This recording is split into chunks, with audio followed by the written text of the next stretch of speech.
उनके द्वारा नहीं किया गया है, इसलिए मैं उम्मीद भी नहीं कर रहा हूं।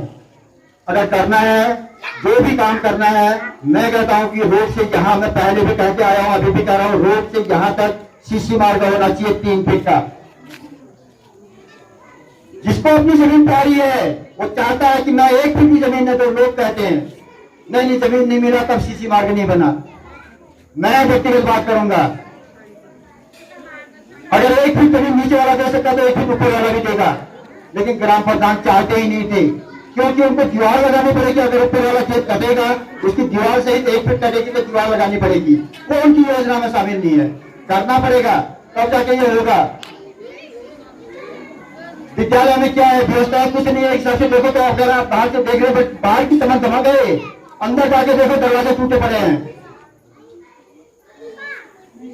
बहुत बजट आता है, मैं बार बार कह भी चुका हूं, बजट का दुरुपयोग भी हुआ है, और उसको तो मैं करूंगा ही। वो कार्रवाई हमारे अंदर है, क्योंकि 50,000 का टोले में तो 50,000 का किसी और कार्य, टोटल 1,40,000 का कोई हिसाब नहीं है। मैं नहीं कह रहा ग्राम प्रधान ने खाए हैं, अगर ग्राम विकास अधिकारी ने खाए हैं तो कौन जिम्मेदार है? वो भी जिम्मेदार नहीं है, आप लोग जिम्मेदार हो। आपके गांव में बैठक हुई होगी, उस बैठक में प्रस्ताव पास हुआ होगा, तब जाके वो योजना का पैसा आया होगा। तो इसलिए आप लोगों को जागरूक होने की जरूरत है। अगर सीसी मार्ग आ जाता है रोड से यहाँ तक, आंगनबाड़ी के छोटे छोटे बच्चे आते हैं, यहाँ तक कि हमारे गांव वासी नीचे के गांव के हैं, बड़े बुजुर्ग लोग भी आते हैं, छोटे बच्चे से लेकर बुजुर्ग तक का रास्ता है। अगर हम बरसात में अगर आप भी जाए, अगर थोड़ा गौर करें, 1 फीट का रास्ता मिलता है, उसमें भी घास होती है, नीचे सांप चल रहा है, क्या चल रहा है हमें पता नहीं। वो हमारे बच्चों के हित के लिए जुड़ा है। तो इस चीज का हम उम्मीद करते हैं कि आने वाले भले किसी भी स्तर पर हो, प्रधान स्तर पर हो, बीडीसी मेंबर के स्तर पर हो, जिला पंचायत के स्तर पर हो, इसको कीजिए।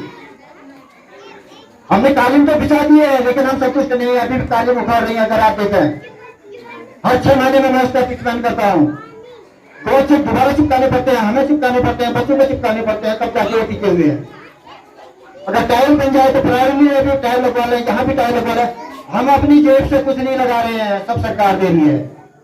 सिर्फ जरूरत है योजना लाने की। अब योजना लाए, टाइल बिछवा दें। मैं कह रहा हूँ आगे में भी टाइल बिछ सकते हैं, बिछे हैं। ग्राम प्रधान ने 1 से 1 उदाहरण पेश किए हैं, पेपर में आता भी है उनका नाम। ये बजट जो हम ला रहे हैं, हम भी तो अपने प्रयासों से ला रहे हैं, नहीं तो स्कूल का बजट जो मिलता है सभी को एक ही साथ मिलता है। हम इतना प्रयास कर सकते हैं तो गांव में और लोग भी तो प्रयास कर सकते हैं। तो लाइए इसको। शिक्षा जाना ना आना वो तो एक शासन के स्तर का कार्य है, हम तो सिर्फ प्रयास कर सकते हैं, गांव वाले मांग कर सकते हैं, देश से आएगा।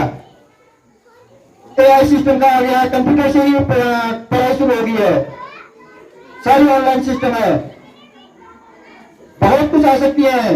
यहाँ स्मार्ट बोर्ड आ सकता है, स्मार्ट टीवी आ सकती है। स्मार्ट टीवी में हमारे चैनल चलते हैं, ऊपर से ही राष्ट्रीय स्तर पर चलते हैं, कक्षा 1 से लेकर 12 तक इनकी चैनल चलते हैं। अगर टीचर कम भी है तो वो चैनल देख करके भी पढ़ाई हो सकती है। बहुत कुछ काम है, जो योजनाएं आती हैं वो गांव में बैठक होने के बाद आती हैं, तो इसमें आप लोगों को भी सजग होने की जरूरत है। आप लोग सिर्फ अपने टॉयलेट, बाथरूम, गौशाला, मकान तक ही सीमित न रहें, थोड़ा सा प्रयास करें कि स्कूल में भी कुछ सुविधाएं जुड़ जाए। तो ये आपके लिए और हमारे लिए दोनों के लिए अच्छा है। यहाँ से ही अब होनहार पीढ़ी निकली है। इतने जो हम प्राइज दे रहे हैं, ये कोई पिछले बार कहा भी था किसी ने, सरकार से पैसा आया होगा ये प्राइज बांट रहे हैं, कोई प्राइज नहीं आ रहा, सरकार से कोई पैसा नहीं आ रहा। ये सब हम अपनी जेब से कर रहे हैं, इसलिए कर रहे हैं कि यहाँ से जो बालक जा रहे हैं नीचे से, वो भी उनका अनुकरण करें, वो भी उस कंडीशन में आए कि वो भी फर्स्ट क्लास आ सके।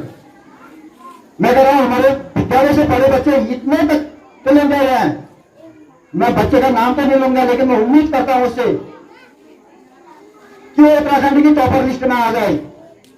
अगर थोड़ा सा गार्जियन सचेत हो, जागरूक हो, टॉपर लिस्ट में भी यहां से पढ़ा हुआ बच्चा आएगा। हम तो इतना ही कर सकते हैं कि प्रयास कर सकते हैं, जितना है सीमित संसाधन हो तो हम उसी से भी काम चला करके प्रयास कर सकते हैं। बाकी आप हमें कितना सहयोग दे रहे हैं, अच्छा लगा। आज मौसम ने भी साथ दिया, लेकिन आप लोगों ने भी धैर्य के साथ इतने लंबे समय तक का ध्यान रखता हूँ कौन हमें सहयोग कर रहा है, किसने हमें कब सहयोग किया, और जो सहयोग करने वाले लोग हैं उनको हम चाहते हैं कि वो हमारे साथ बने रहें, जुड़े, और जितना हो सकेगा हम उनसे सहयोग लें। आने वाले जनप्रतिनिधि को मैंने किसी को भी इन्वाइट नहीं किया है, न ग्राम प्रधान को इन्वाइट किया, न बीटीसी मेंबर को इन्वाइट किया, और न जिला पंचायत को इन्वाइट किया। ग्राम प्रधान को मैंने गार्जियन के रूप में बता रखा था। आमंत्रण पत्र जैसे आप लोगों को मैंने ग्रुप में डाला, वैसे ही उनको भी सूचना दे रखी है।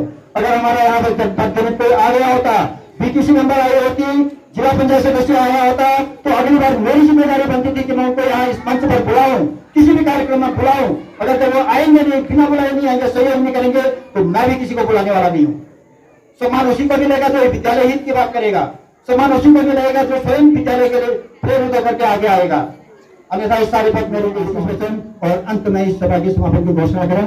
उसके पश्चात बच्चों के लिए थोड़ा सा हमने जो जलपान की व्यवस्था कर रखी है, बच्चे रुक करके जलपान करेंगे और असंख्य अध्यक्ष हमारे उनको सहयोग करेंगे। बाकी जो गार्जियन रुकना चाहें स्वेच्छा से सहयोग कर सकते हैं, अन्यथा फिर आप लोग अपने हिसाब से जा सकते हैं।